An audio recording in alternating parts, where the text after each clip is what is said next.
Okay, technical difficulty set aside, more than I thought we would have. I'm on the floor now. Well, at least our skills for these Satan ranges. You can't start with that, man. You can't fucking start with that. That's not okay. Oh my god. R.I.P. Queen Lizzie.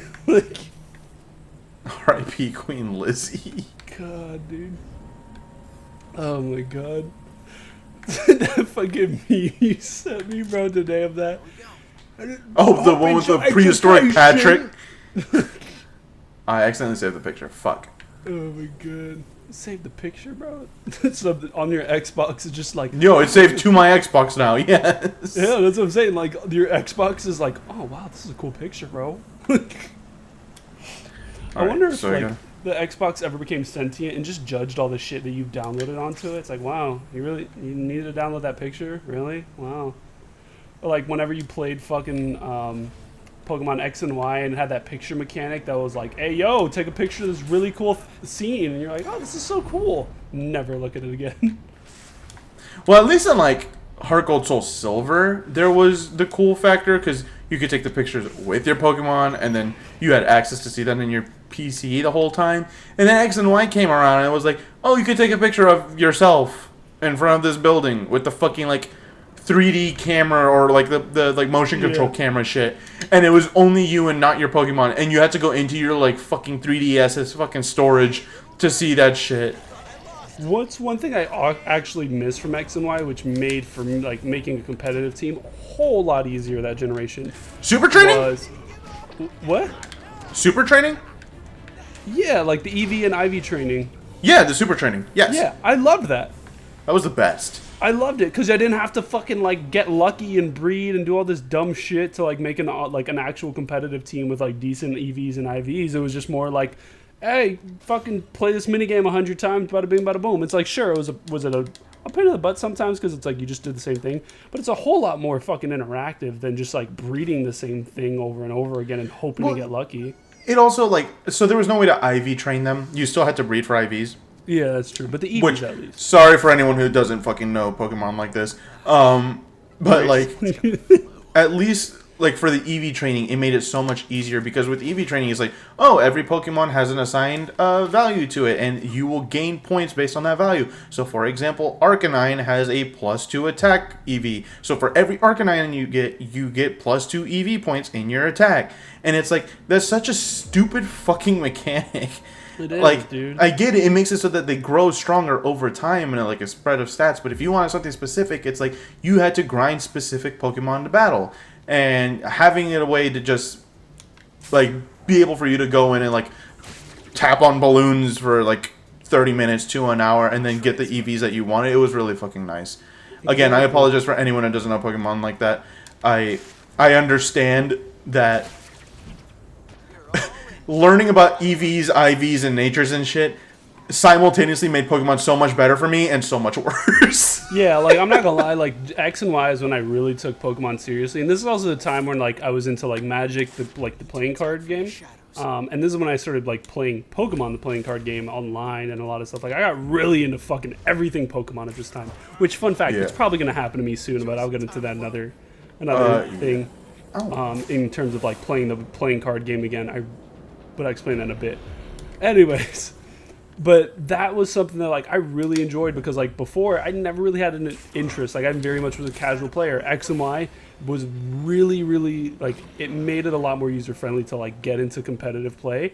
And then they got rid of that in all other games following it. Granted, they made training a whole lot easier in general in following games, which I appreciated. Yeah. Which I know everyone was like, it's not a grind. I've talked to Dylan before where he's like, it's not a grind. And I'm like, yeah, but, like...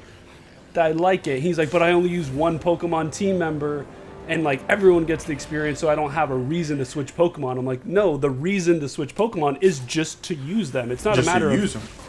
Using them because you have to have them on the team or you have to level them up. No, it's you use them because you want to use them.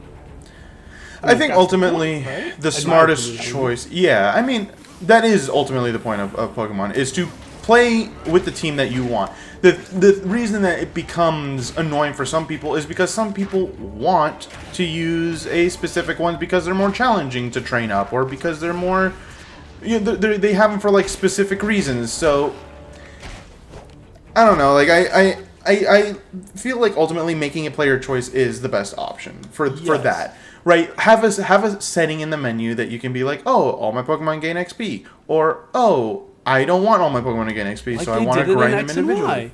You get the XP share early on, like before you even get to the first badge, you get the XP share, right? Mm-hmm. And then from that point on, you can just turn it on and off as much as you want, and I think that's good. Like, I thought that was a really good mechanic at the time, and everyone was shit on it at the time and said this is easy, and like with like, of course, hindsight's 2020, like.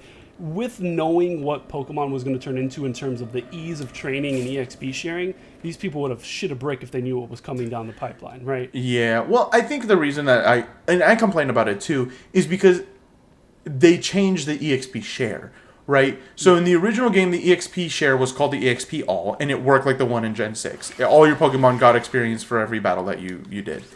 But the thing is that they changed it to the experience share so that you can leave it on a single Pokemon, which I think for me, I really liked for specifically being able to use whatever party member I wanted to use.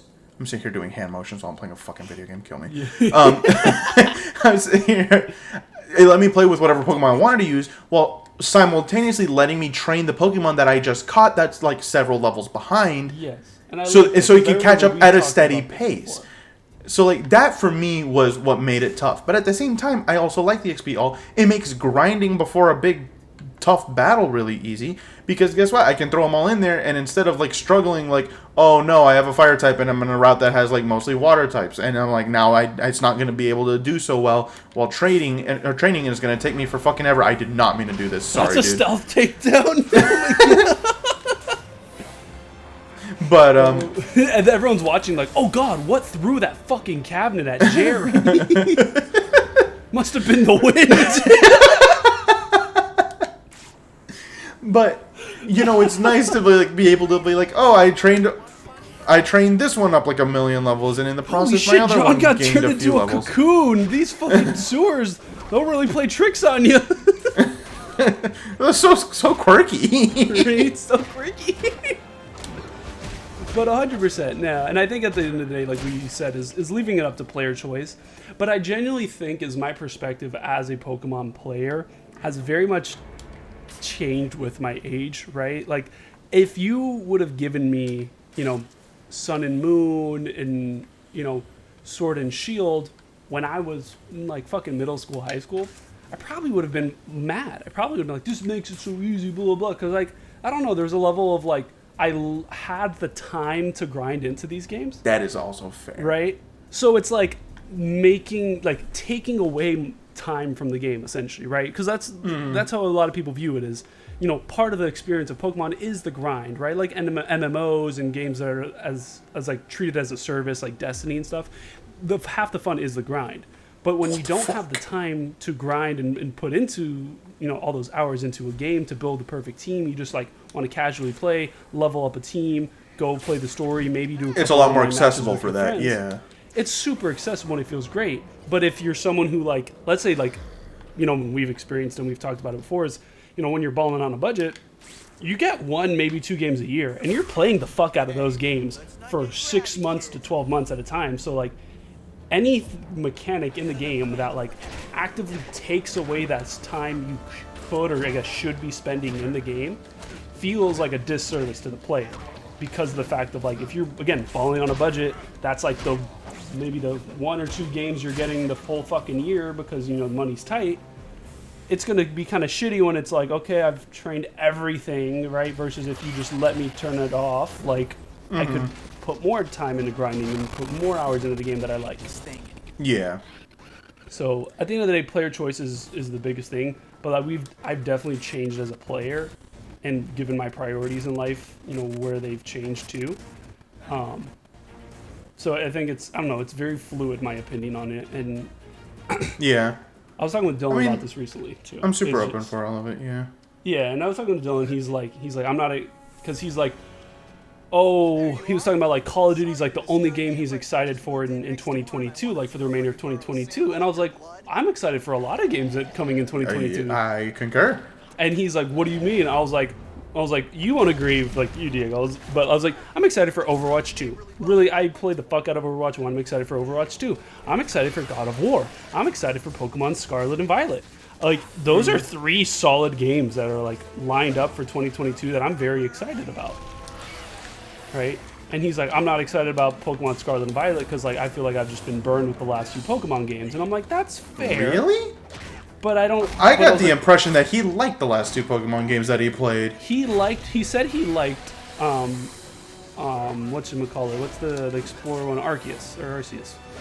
Yeah. He liked Legends Arceus, but he said he wasn't a big fan of Sword and Shield. So I'm like, okay. I don't know. Whatever, you know. It's not my favorite, but I did enjoy Sword and Shield. I did. I mean, I like the designs a lot. I love the Pokemon that were introduced more than the actual story. The story was mid, but I love the fucking designs, dude. Story was mid. It was like it wasn't bad, it wasn't good. It was just like, like it's just the phrase. I'm laughing at. Mid. But that's how I felt. Like I don't know. I thought the story was meh, but I really liked some of the mechanics. The Gigantamax thing was like very gimmicky, and I wish they would just like flesh something out for a few games rather than constantly needing a new fucking gimmick every game. Mm-hmm. For example, like the Z moves, and then it was the Mega Evolutions, then the Z moves, then Gigantamax now terastallizing. Yeah, so it's like just pick one, flesh it out more. Right, I that's one thing that I can very easily say has disappointed me about the recent Pokemon games is their lack of commitment to any new mechanic that they bring in. The game would benefit more from you bringing in a strong gimmick and committing to it versus changing it up every fucking time because you need something new and exciting. I get that you need something new and exciting, but that makes it hard to really grow and appreciate some of those things because they're going to be gone next time. And that blows. Exactly. Which is like, I liked how from X and Y, right, they introduced Mega Evolutions. And then they carried that over into Omega Ruby and Alpha Sapphire with, they added more Mega Evolutions for the starters there, and then a couple other Pokemon got Mega Evolutions there. And then they also did like the Omega forms, which were just glorified Mega Evolutions, let's be honest. Yeah, they were. For it the was just a legendaries. different name for it. Yeah. And I liked that. I really like how they fleshed it out. And I felt like Mega Evolutions was going to carry that trend of like, hey, we're going to do this for like a couple more games of like, we're going to add more things, add some like spin-offs to Mega Evolutions. But at the end of the day, it's a Mega Evolution. And it's going to change the battle. And then Z moves came in and I'm like, okay, that's cool. It's, it's pretty much just a powered up move. And then Gigantamax essentially just combined Mega Evolution gimmick with Z moves, right? Where it's like, when you're Gigantamax, you do the same moves, but they're super powered and they're called something different, which was what Z moves fucking were. They were the same move, same type, same everything, but just on steroids. So it's like Gigantamax just combined the two things, but like Gigantamax didn't really feel that special again because it's so new and it's like everyone does it versus like specific Pokemon have Mega Evolutions that like you have to fight, like you have to work to get like their little crystal to evolve them and things like that. I don't know. Yeah. Did the rats change direction? Yeah, they did. It's hard to tell. They're swinging so fast. But,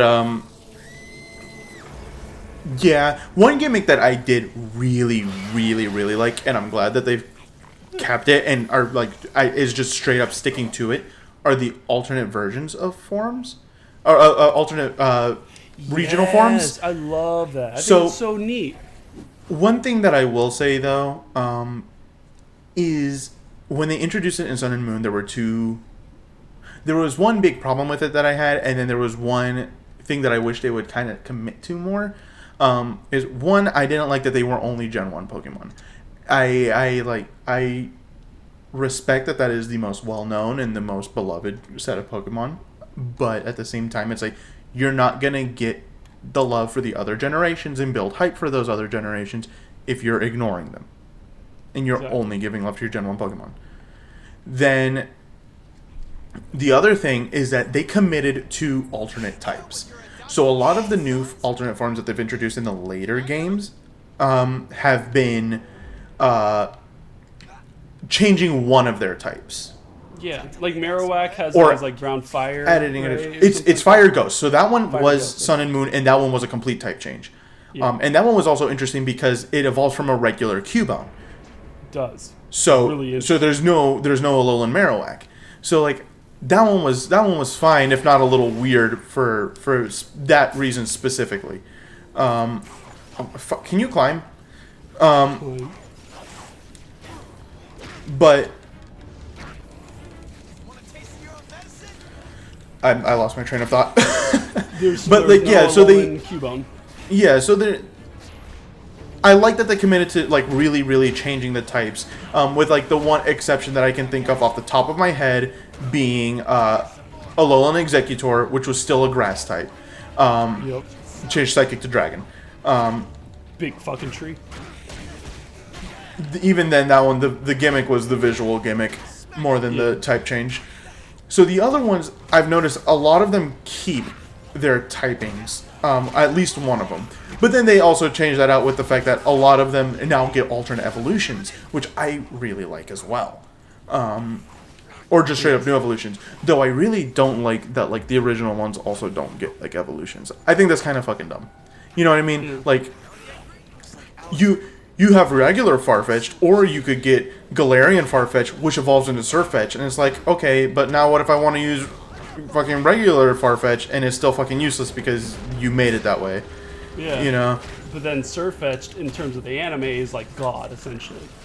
Is it God in the anime? So Surfetch'd literally goes toe-to-toe with like Dragon Pokemon and like fucking spanks them, bro. Interesting. Because of that shield. It's cool, like, watching little clips and stuff. But yeah, and then, like, I'm excited for Scarlet and Violet. I know everyone's always like, oh, it's the same game. And I'm like... I'm super fucking excited. Are you kidding me? Yeah, I'm very excited. But, like, here's my thing. And it's, like, it's going to sound hypocritical for me when I say, like, oh, Call of Duty's the same game every year. I'm like, well, Pokemon is, too. But I'll still buy that shit up. I think at the end of the day, it's just what you enjoy, right? Yeah. Because, like, at the end of the day, it's... like aside from like Sun and Moon, which really changed the formula in my opinion of the gameplay mechanics of like splitting up. It's not gyms anymore, right? You just go to the island and do these little challenges. I respect what they did, but I think it was like a new icing on the same cake sort of thing. Exactly. Because at the end of the day, there were still...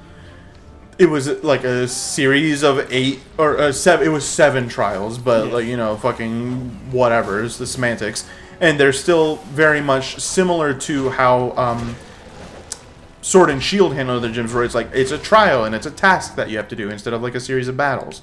And which some of them you still have a series of battles and you have to fight a boss at the end, and it's like, okay, it didn't really feel all that different aside from the like seasoning that they put around it. Like basically a new garnish is what it was. And you still had the Pokemon League at the end of that. So like again, I respect it, but I don't like making as big a deal out of it because it's like it was pretty similar.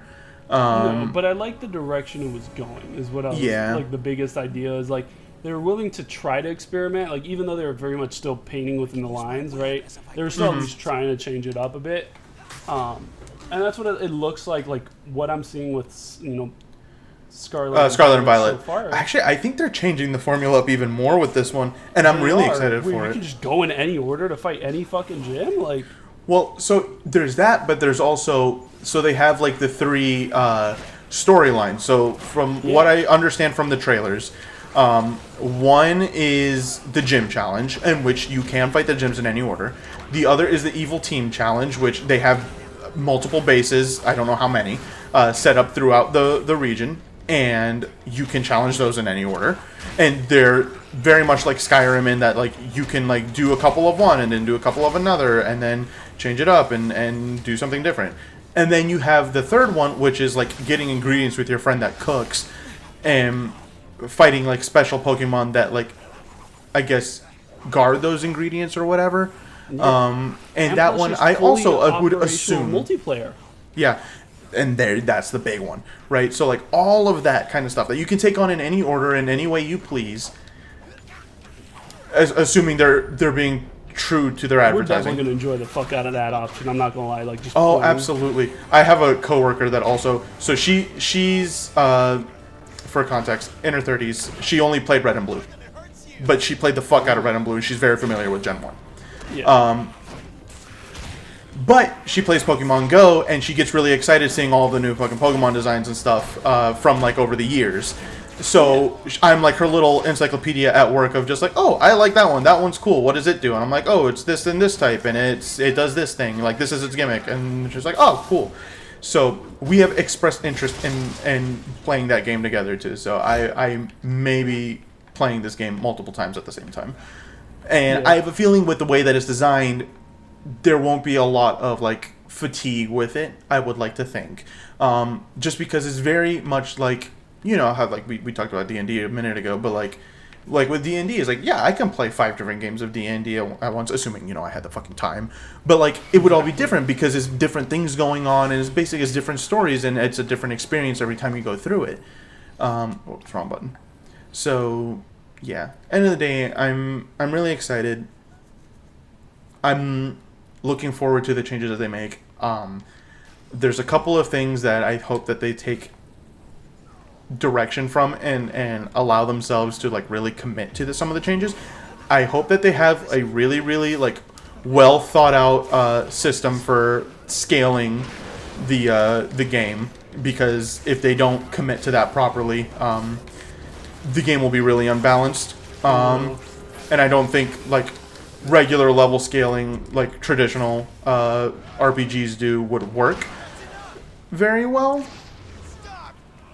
No, At least I think it's gonna fall into a weird spot. Like that's why like we've had this discussion. Is like, is it gonna be like one of those things where like they just like scale to your level no matter like what gym you go to, or is it kind of like Witcher where it's like the world's technically open world, but like if you don't prepare and like train for a certain area, like you're gonna get your shit kicked in, and like the game's definitely guiding you a certain way without explicitly telling you like, hey, you have to be, you know, level 50 to take on this gym, but like you can definitely take it on under leveled. It's gonna be hard as shit, but like 50 is probably like the sweet spot to be type of deal. One thing that I hope they take inspiration from, did you ever watch Pokemon Origins? That's the 4-episode special that was the story of Red and Blue.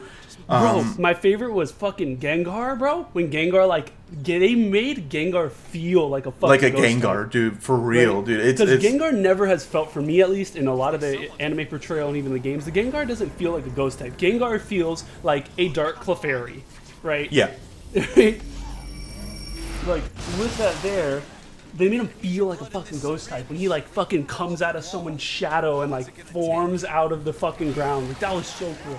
But I know exactly what you're talking about in terms of like these like, oh, you're just starting your journey? Cool. Let me get this set of Pokemon. So yeah, basically the way they set it up in that show is that they have 8 different teams depending on how many badges a challenger has.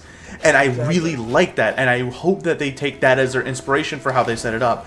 That said, if it's a true open world, so many players are going to go and explore the open world and come back way too overleveled for shit and just breeze through and be like, oh, there wasn't any challenge at all. And I feel like that's going to ruin some of the online, what's it called? It's just going to ruin some of the reviews. But then again, I don't really like reviewers because a lot of them kind of suck shit at video games anyway.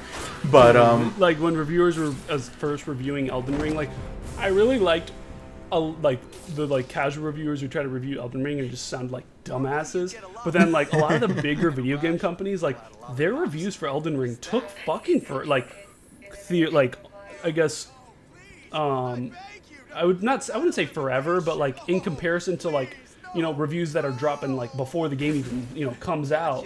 Like Elden Ring reviews came out like a week after Elden Ring dropped. yeah, For like a lot of the bigger name companies, which was really surprising me, but I liked it because they even said it like, dude, this like we put, you know, 90 hours into this game and we still feel like we missed a lot of stuff. Like yeah, absolutely. And that's what I mean. Like that's the type of stuff like I like is when reviewers actually give a game a chance and like genuinely explore it versus just like a lot of reviews are like, hey, this is like the early game footage. This is our thoughts on the game after, playing the first 6 hours of a like 80-hour game. It's like, well, Yeah, no, that's kind of shitty. Yeah, it's not doing it the justice it deserves, and yeah, there's the whole guise of like a lot of casual reviewers are kind of, they don't get into it. They're not. I hate to put it this way, but they're not fucking good at games if you're playing casually. Like, obviously, you're not putting in the effort to invest yourself and really get in there. To play cat.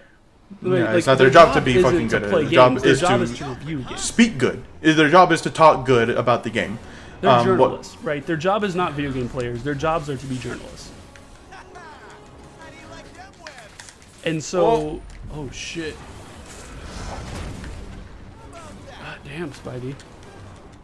But yeah, it's just like, I'm very excited for it. I'm definitely just gonna like, I've kind of been not ignoring the hype, but very much like keeping my expectations kind of level, because I don't want to get overhyped and just be like, oh, this is gonna be the best game ever, right?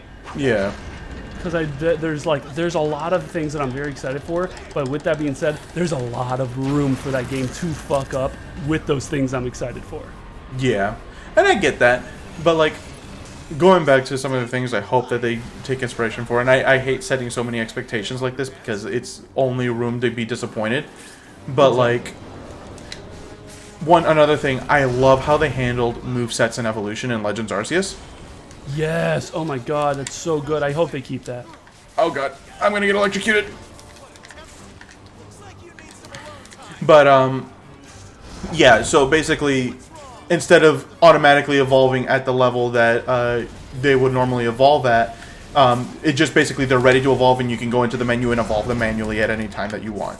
And I think that was incredible. Like, that was so convenient. And with the moves, you learn a move, they just know it forever, and you can just cycle out the move from their move pool that they have to have your 4 forget it in a battle. Yeah, like, it doesn't make sense. So I love the changes that they made with that. Thought it was really, really nice. Fucking setting off nukes in Manhattan, goddamn. Literally, bro, goddamn. So yeah, there's a lot that I hope. Holy fuck, I couldn't see anything. Right? Oh my god. There's a lot that I'm hoping for, and there is room at least for 12 that. people have died.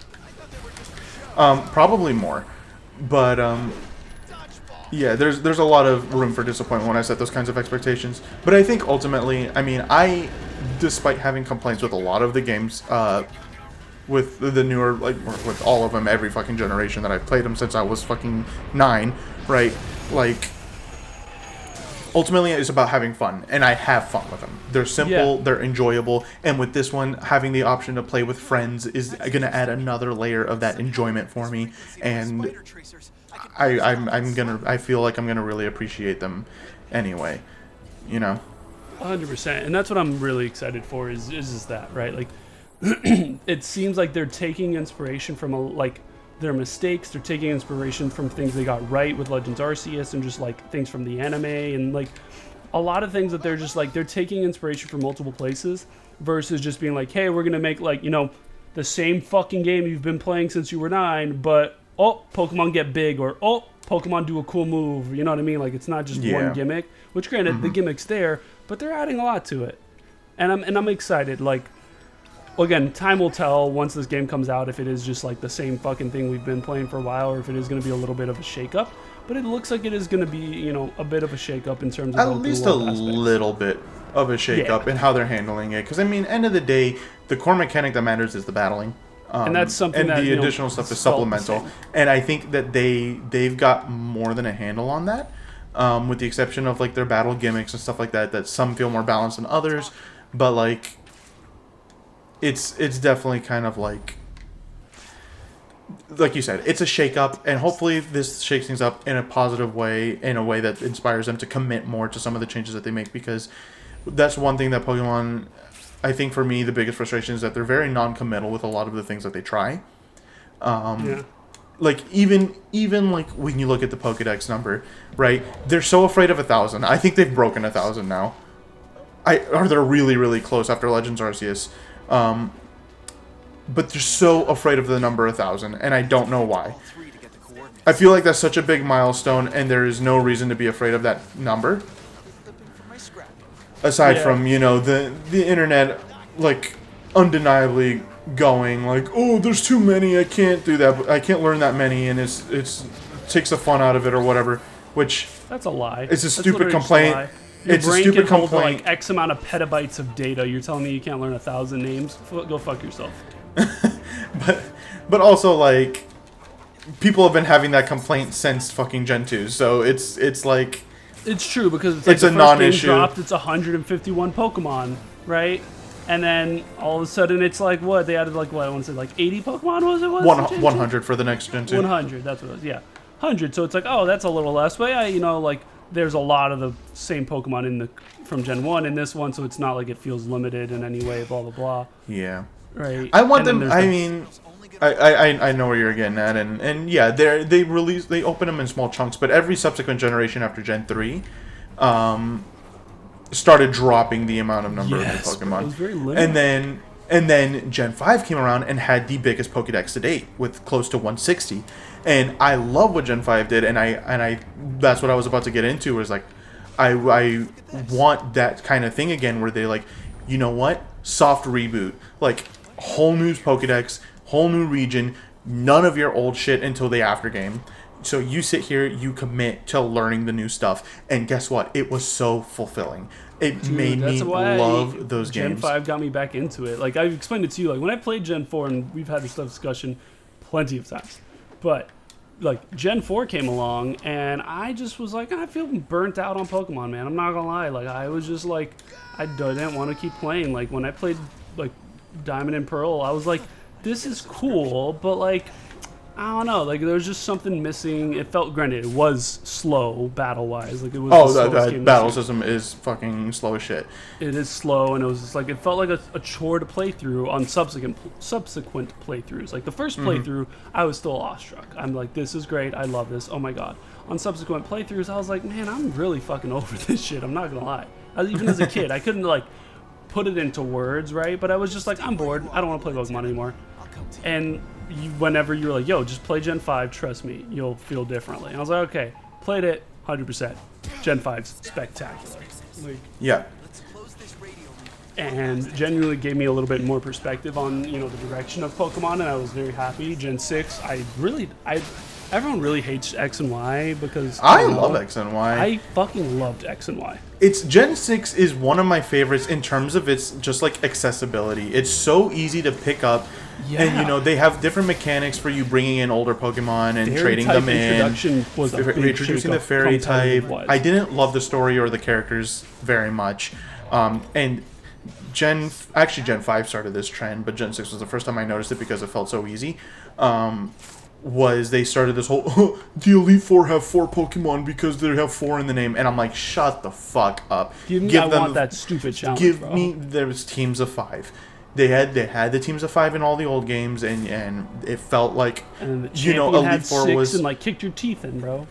yeah, Champion and was a since dick. then Champion doesn't feel like that. And on the one hand, I feel like some of that could be accredited to the fact that, you know, yeah, I was a kid and we weren't that familiar with the game, and we weren't that intimate with the mechanics and that kind of stuff, so we didn't know how to play around that challenge.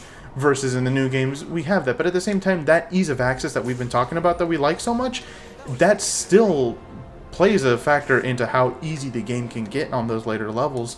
Yeah, and there's one thing to also understand too about, you know, this. I think we're gonna go over time here, but anyways, We are a little bit. one thing to, you know, I want to bring up in terms of like why games feel easier is the landscape of gaming, not Pokemon, but gaming as a whole, is easier now. For better or for worse, whether you know you agree with it or not, sure, fine.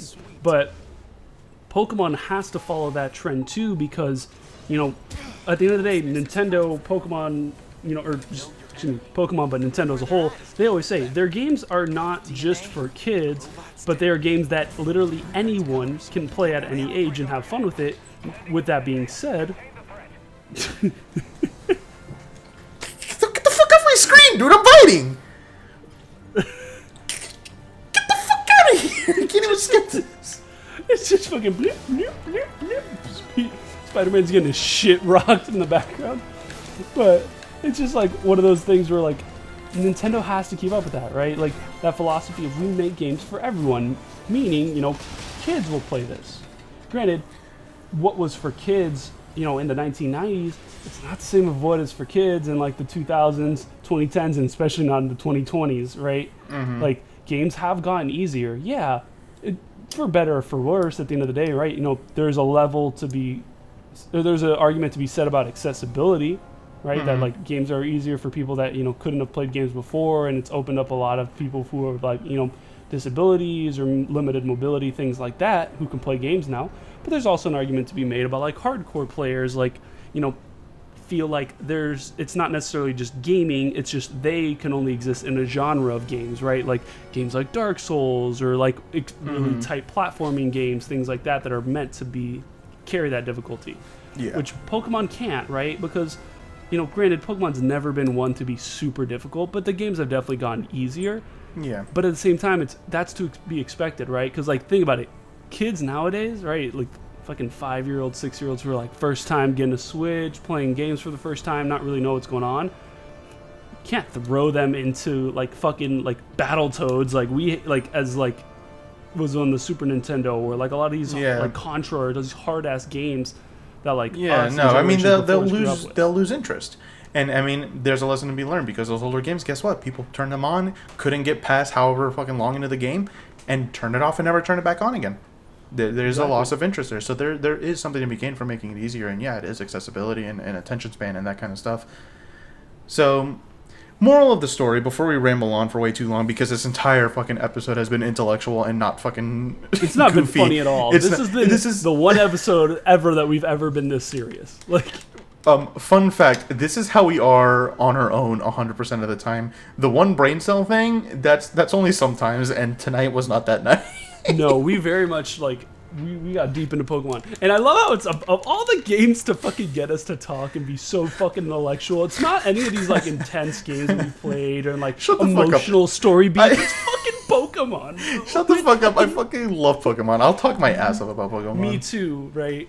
But we got to stop, because I'll keep rambling for another 20 minutes. I love Pokemon. Moral of the story is, games are changing, games are easier, and that's okay, because that means more people can play them, and I think that's just a win in general. So, you know what? We'll leave it on that happy note. We'll catch you next time for more whatever game we decide to play. Most likely Spiderman, depending on what day of the week this falls on. But that's fine. We'll figure that out later. Hell yeah. Take it easy, guys. Bye-bye. Bye.